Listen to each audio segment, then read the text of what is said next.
Koyasan is one of the most important spiritual places in Japan. Here, Daishi has entered eternal meditation in his mausoleum. Every day at 6 and 10:30 a.m., 3 monks bring him food and hold a morning prayer. The place behind that bridge is a very sacred one, so I was not allowed to film in there.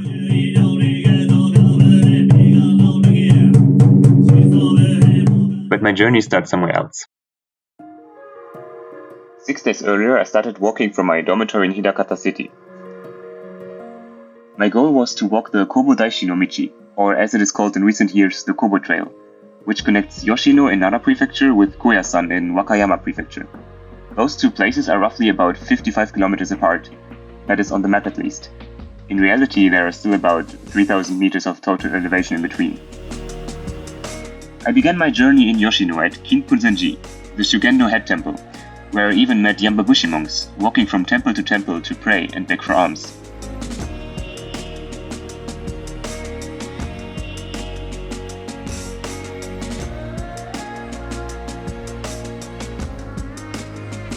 I spent my first day exploring Yoshino and its shrines and temples. At Yoshimizu's shrine there was a strange custom. One clapped his hand not as usual 2 times, but 17 times before his prayer. The shrines and temples stretch up the mountain on a fairly long road. I wanted to make as much progress as possible today because I knew that with my heavy luggage and all the videos I had to take, it would take me quite some time.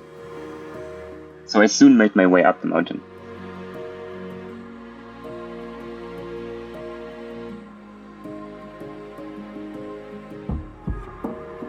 I found a place with a very beautiful view where I could set up my camp for the night. From here, both the sunset and the sunrise were very observable. I took a little more time for my first night preparation, since this is the first time I would spend the night with my equipment outside in this way. At the foot of the mountain, I bought kakinoha sushi, which is a traditional dish from Nara. It consists of rice and fish pressed into persimmon leaves.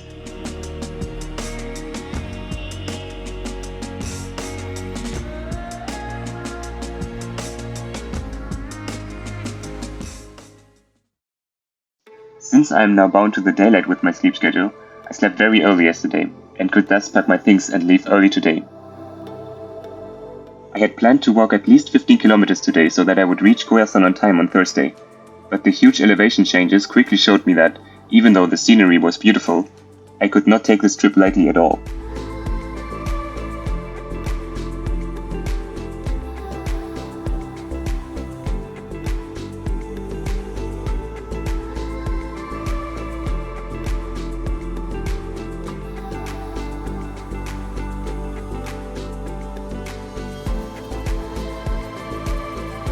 Around noon I reached Chizuniwa-san, which was an excellent place to take a short lunch break.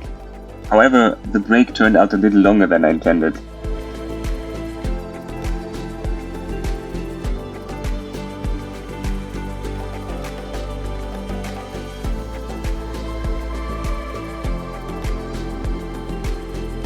Somewhere in the woods I came across a hut that looked like a checkpoint for the annual marathon that takes place on this route. I had hoped to find some water here since my supplies were running low and I would have had to make a detour if I didn't find any water today. But unfortunately there was none.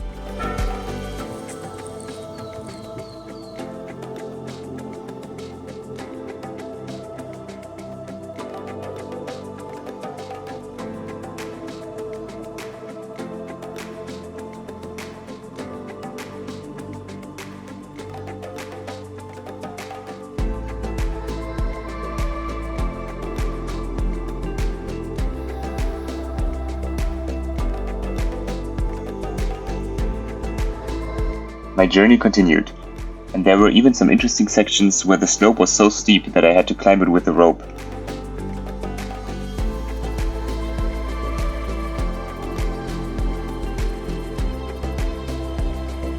I reached the highest point of the trail, Otenjo-ga-dake, which was 1,439 meters high.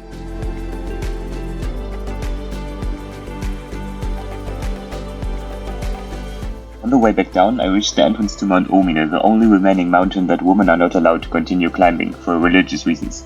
The kami of this mountain, who is herself female, might become jealous if a woman were to climb it. However, my path led me further down the mountain. Since I ran out of water and there was no way to refill it on the way, I had to change my planned route along the ridgeline and descend to a near village instead. I decided to spend the night outside the village and end it for today.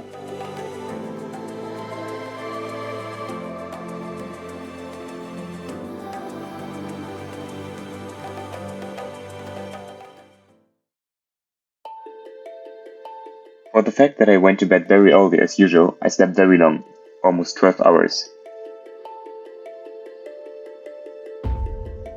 I took it slowly and made myself a nice warm tea, which I enjoyed by the river. Then I packed up my things, which was a struggle each time because I had to take everything out of my bag and put it back in the right order. This process usually took between 30 to 40 minutes.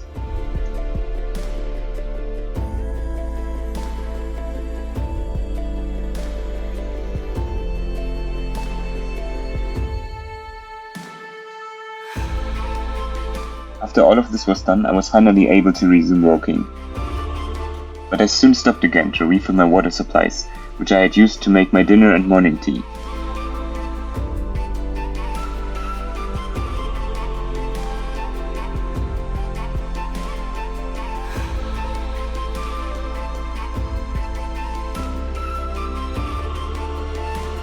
On my way I passed a sacred cave. A sign stated that Enno Gyoja himself founded this cave. I couldn't help myself and entered. I prayed at a shrine inside and quickly made my way back out when I noticed that the ceiling was covered with spiders. Shortly after, I arrived at Dorogawa village. Since it was already much later than I had planned, I skipped lunch and went on without a break instead. However, I couldn't stop myself from scouting Ryuzen-ji, and even though it took a while, it was still worth the time. I had to make progress now, and so I set off again. The road made it easier because the ascent was not very steep.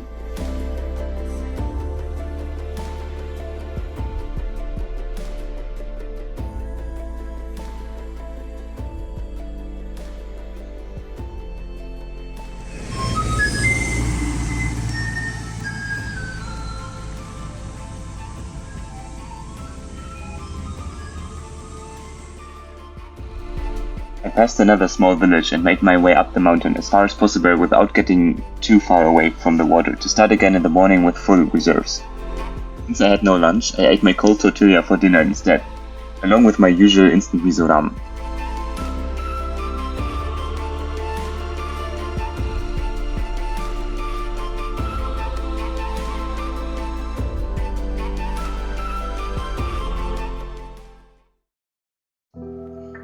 Today I really had a lot of distance to make up.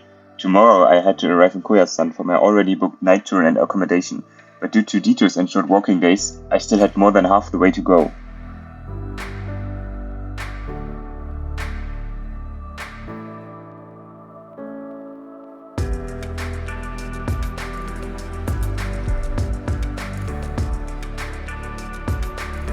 I was thirsty all the time, and it was a blessing to have my handy water bag with me to drink from easily. This allowed me to avoid making longer breaks for drinking.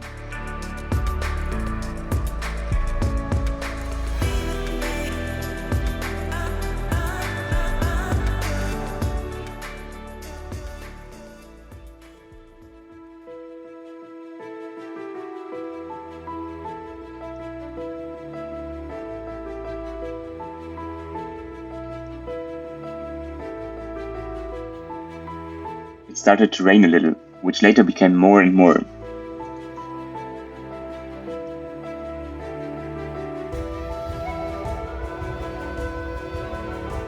At this point I had the idea to maybe take a different path, so that I would definitely arrive in Koyasan on time. But for now I continued on my way.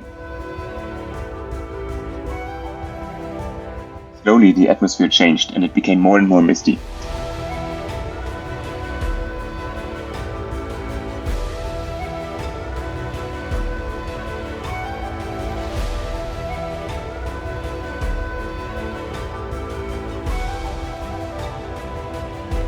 Since at this point I still had over 30 kilometers to go and only a few hours until it got dark, I came to a decision.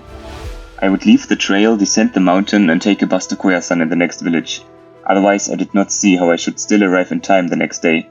If I only had one more day, it would not have been a problem, but like this, not possible anymore.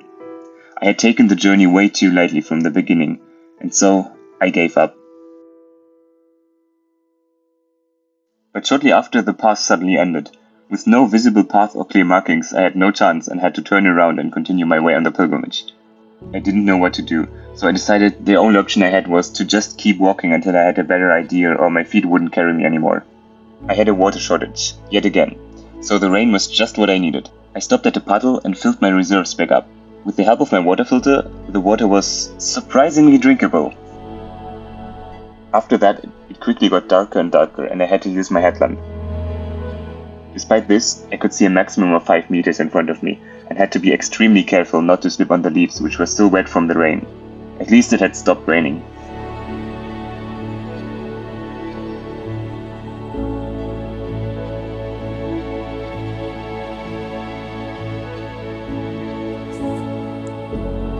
No car.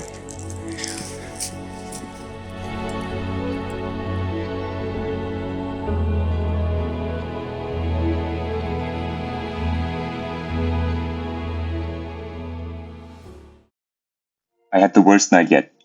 I had been able to build my camp yesterday in the dark only in a very fast way, and so it was uncomfortable, cold and wet. Fortunately, it was also my shortest night so far, because I got up early, skipped my breakfast and went as fast as I could on the way to Koya.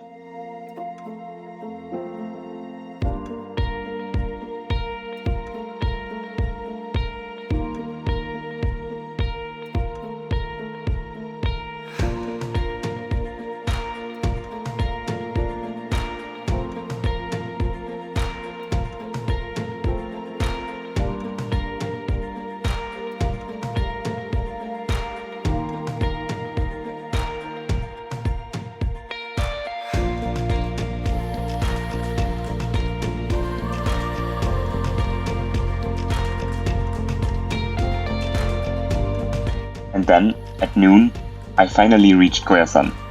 I had no longer thought it possible and yet I had arrived.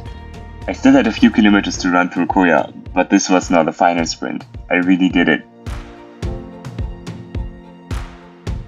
My legs and feet hurt, but I had finally arrived at my destination, Kōbō, the main temple of Shingon Buddhism, which was founded by Kōbō Daishi himself. I was so relieved.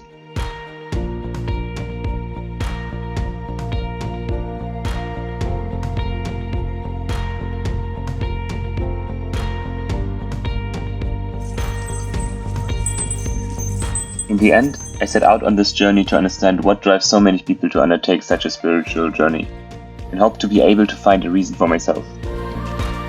I haven't quite reached my goal yet, but I've learned a lot about myself on my travels, and I'm motivated to keep going and hopefully, one day, find what I'm looking for.